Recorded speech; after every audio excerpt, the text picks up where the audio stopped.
All right, we can't avoid going into this any longer. Let's get into the two different processes that we are going to use. My advice would be to use both of them in conjunction with one another so that you can get as much speed in this process as possible. Because the faster that you have the information as to the exact looks that you like, the quicker that you can implement that information on set and you can start to get results that you like. And hopefully that marries up with other people liking those results as well, which means you get more work, which means you can take all of the cash that you outlaid for this course and you can say thank you for that. And now I've tripled that income just by learning this information one time, and you can do that for the rest of your career. The traditional way to do it is to get yourself a light meter. I've talked about it on the podcast many, many times. Very rarely on set do I actually use a light meter, but there is no way that I could have my understanding of exposure as high as it is without going through the process of using a light meter. And there are some pros and there are some cons, which we're going to talk about in the next section. But for recommendations for light meters, I would say the only requirement, and I've used more modern versions, this is the 758C, the Lightmaster. The only thing that I would say that you need is you need a spot and you need incident. Incident we're going to do locally, and spot we're going to use for the backgrounds. Again, in this section, I'm not going to explain how to use a light meter. Hopefully you already know that, or you can look it up somewhere else because that would be a giant waste of time for us. Our purpose here is what is the system that we can use? How are we going to use the light meter to get up to speed as quick as possible to see the end game for all of these various templates that we're going to be looking at? And it's a very specific way to work with light meter, right? There's lots of different ways you can use this. There's 10,000 different ways that you can implement this into your workflow. But the important thing to remember with a light meter is if you just get a light meter and you just start going around measuring things, that doesn't help us at all. Remember, the end goal is to be able to visualize or to be able to translate what the real world values are giving us, put it through the filter that is the box settings that we have chosen, and then be able to accurately predict what that is going to look like, right? That is the skill of cinematography. You go back before digital cameras, that's the entire skill, right? The people who are really good at doing that were the people that were working all the time. Yes, you have to have, there has to be artistic elements with composition, and you have to do management, and you have to be able to create these shots, and there is elements of that. But if you didn't have this one necessary skill, none of that made any difference, right? No one was going to do that part of the job for you. That was the job of the cinematographer. And I think learning the process, not only of seeing, like, okay, how we're actually going to do this on set, but then the values that it gives you, that's another language that you then use to communicate with everyone around you. Because not everyone speaks in false color IRE values, right? Everybody on set speaks in stops. If they can't speak in stops, we are in serious trouble, right? We got to go back to the management side of things, and we got to figure out how come nobody on set understands what a stop is. And if they don't understand what a stop is, great thing about a light meter, you just show them. You say, okay, this is 5.6. You put a net in front of it, now it's 4. Okay, that's one stop. Now we need to do that all the way around here.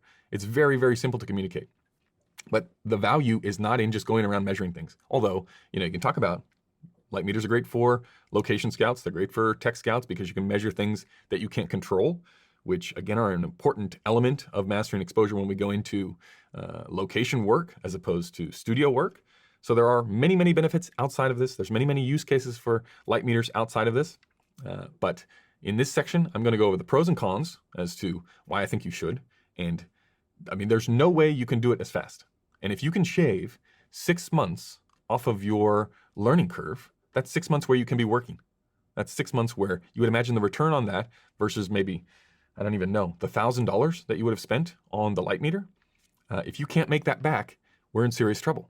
And we don't want to be in serious trouble. So this is the best way to learn how to speak the language of lighting that I know of, even though the distribution phase, I think, is much more accessible through false color and the modern tools that we're going to be looking at. I think setting up the box and learning how to speak in stops is going to be such a huge advantage that you wouldn't want to miss it. So this section is going to be about light meters, the pros and cons, and then about how we're going to use them in the system to maximize our results.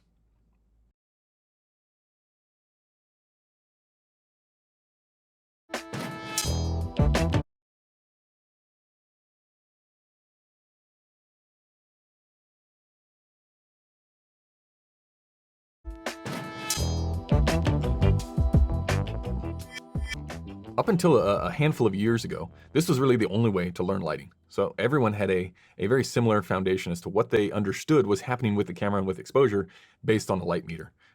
More and more though, this has not been the case, right? It's simply look at the monitor. You can sort of figure out what you're doing based on a monitor. If you get good, if you get accurate with whatever onboard monitor you use or whatever 17-inch monitor you use next to the camera for lighting, you can sort of get away with that. But there are pros that make a light meter significantly more efficient than any of those new modern techniques. And that's what we're going to talk about here, just to try and talk you into this. Pros, by far the biggest one, is that you don't need the camera.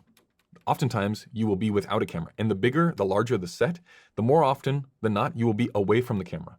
So as you move up the ranks in terms of projects and sizes, you will be dealing less and less with the camera. You become a managerial component of this giant production wheel that is moving forward. So you'll get less and less time with the camera.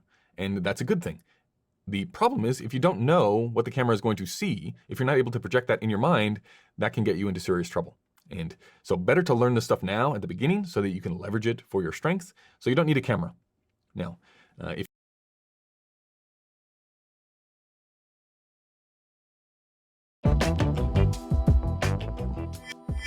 So what is the workflow for actually using a light meter when we're on set or when we're in testing, when we're in this phase of trying to learn and trying to master exposure? How is it that we're going to do this? What's the most efficient way? Again, if you have a light meter that has incident and spot, there are tons of different ways to do this. I'm just going to explain the way that I do it, what I think is easiest, and what I think gives the best results for the time invested. So the very first thing that I would do in a situation like this is I'm going to come in and I'm going to start to make sure that my box is in the right place, right? Am I within the world that I want, given the stylistic notes from the director or from myself in my own pre-production process? I want to make sure that we're shooting in an aperture that is aligned with that. So that's going to be the first step is, are we in the world? Are we in the box? And all you're going to do there, I don't use the disc extended, right? I use the disc retracted because I want to isolate as much as I can these 4 different variables, right? Key, fill, backlight, background. So all I'm going to do, I'm going to block it from the key line. I'm going to block it from the fill, incident the key. It comes up at 5.6. Right? So remember that we are shooting, let's say, for example, here we're shooting at 800 and we have a 0.6 in. Okay, but for our purposes here, once we have determined that the box is okay, we don't have to translate that information we don't have to do the 0.6 into the camera, right? None of that matters. What matters now is the relationship between that number, 5.6, that stop, and all of our other measurements. So first things first, let's make sure with the 0.6, that gives us what, 4.28. Luckily for us, the lens is set at 2.8. So we are exactly where we want to be. This is key at key. That is what key at key looks like. Okay, next step is we're going to do that for the fill. Very, very simple. We're going to turn it over here. We block it from the key. What does that give us? That gives us 2. 2 on the nose. Okay, so what does that mean? And again, there are many, many different ways. Well, there's not many different ways. There's really 2 different ways to speak in the actual ratio of light levels or in the ratios of stops. I speak in the stop language, right? Because again, I'm not that smart. How much more light is there or less light is there? You're talking about it doubling every single stop. It gets confusing. I'm not smart. I know that I was just at 5.6, and to get to 2, I have to be lower by 3 stops. So I got to be at 4s, 2.8s, 2.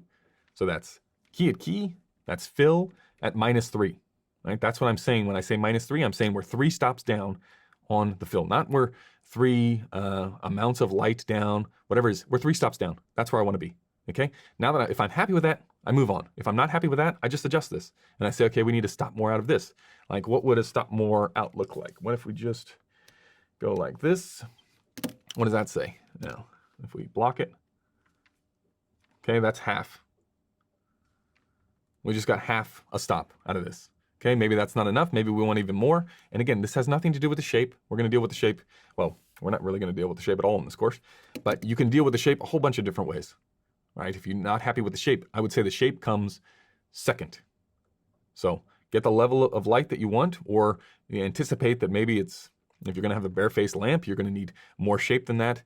Put the diffusion in before you start to do this stuff, but you get in the general ballpark, and then you can start to work from there. So we've done key, we've done fill. Now we're just going to do this backlight back here. Turn that. What does that give us? So that gives us 1.4.5. Okay, so that gives us key is a key, fill is 3 stops under. This is 3.5 under. Okay, so this is probably, okay, it's a little bit moodier. I wouldn't probably do it for something high key, but this is the look that I like for what we're doing here. Next, I'm going to use the spot meter, right? And the important thing that we have to now remember is the key was at 5.6, okay? So anything that comes up brighter than 5.6 on the spot meter is going to be brighter than the key. And as we're creating shape, you don't want too much, unless you do, you don't want too much competing with whatever that level is, right? You want to balance these levels. You want to find out what you do and don't like. And all I'm going to do is scan the background, okay? Now, I know there's some bright things in there, but let me just take a second. I'm just going to scan it. So the back wall is 4s, right? And that's a white wall. So I know that that is reading a stop under. That's 1 stop under. That's not bad. It's white. It's going to end up looking like a little bit gray, a little bit dark, but it's not brighter. It's not so bright that it's competing with whatever the key is. Then if we look at the practicals reading 11s, and in the other shade is 8. So 11 and 8, I know that if I'm at 5.6, I know that's 8, then 11, that's 2 stops over. So 2 stops over is fine. It's within the range. It's not going to clip or blow out. It just looks like a practical. It's a little bit brighter, and it's a little pop of color. Same with the ones up there. And for the darkest parts of the image, let's say down by that little plant in the background, I know that that's 1.4 in the background. So now I can start to measure, okay, what's the range of my scene? I don't use the spot meter for people's faces. I don't use the spot meter for fill or anything like that. I go incident for everything except the background. And then the background, then you can really start to adjust. Again, if you're away from the camera and you're just sitting there, you know what stop you're shooting at. If you want something adjusted in terms of getting it brighter or getting it darker, you can just sit there with the spot meter and go up, up, up, up, up, because you know what the key is at. So the thing you have to remember when you're using the spot is, what is the key at? Because inside of the little spot meter, you're going to see the reading come out, and you just have to remember, okay, well, maybe I do want some spice in there, right? I want to have a little bit of contrast so it's not just flat. That would be like a huge red flag. If you just did everything in the background and it was all at 4s and you're at 5.6, or if it's all at 5.6, again, really, really flat. You want the variance, but you're looking for, much like you would with false color, you're looking for, is there anything that's 8 stops under? Is there anything that's 8 stops over? Because if it is, we have to deal with that now. So that is my, it's not revolutionary. It's just the way that I do it. It's key, get the key, set the box. Okay, now we've got the box. We've got all the settings on the camera done, dialed in. That's our first step. Now key to fill, key to background. Then we start spotting, or sorry, to backlight. Then we start spotting the background. Then we're done, right? That's how you learn. And in the process of, okay, well, how do we take that and translate it to getting to the end of these flow charts of different looks? You can see now why this is going to take way longer.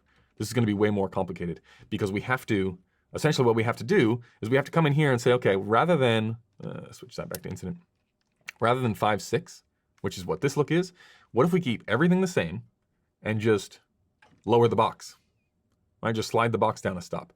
Okay, well, the ratios are all going to stay the same, but it's going to be darker by a stop. Do we like that? Do we not? Then you just say, do I like that? Do I not? You take a mental image of it. You can print it out. You can keep a catalog or a Bible of all of these looks, and then you can just say, okay, that's the thing. Or you can say, okay, we're going to keep the key here. We're going to lower the fill, lower it a stop, then lower it 2, then lower it 3. What do I like? What don't I like? That takes a significant amount of time. Using something like false color as we move forward, you're going to see how much faster this is. So in the testing process with the light meter, you are going to need a camera, or you're not going to be able to see what the translation results in. Right? You're going to be able to see, okay, I can get all these levels to a certain area, but then to see what the results are and see the translation, we need to see the final image. So that is, again, not a revolutionary process for using a light meter, but it's the way that I do it, the quickest way that I have developed, and what gives me the most consistent results, both in testing and then be able to use it and make my time on set more efficient.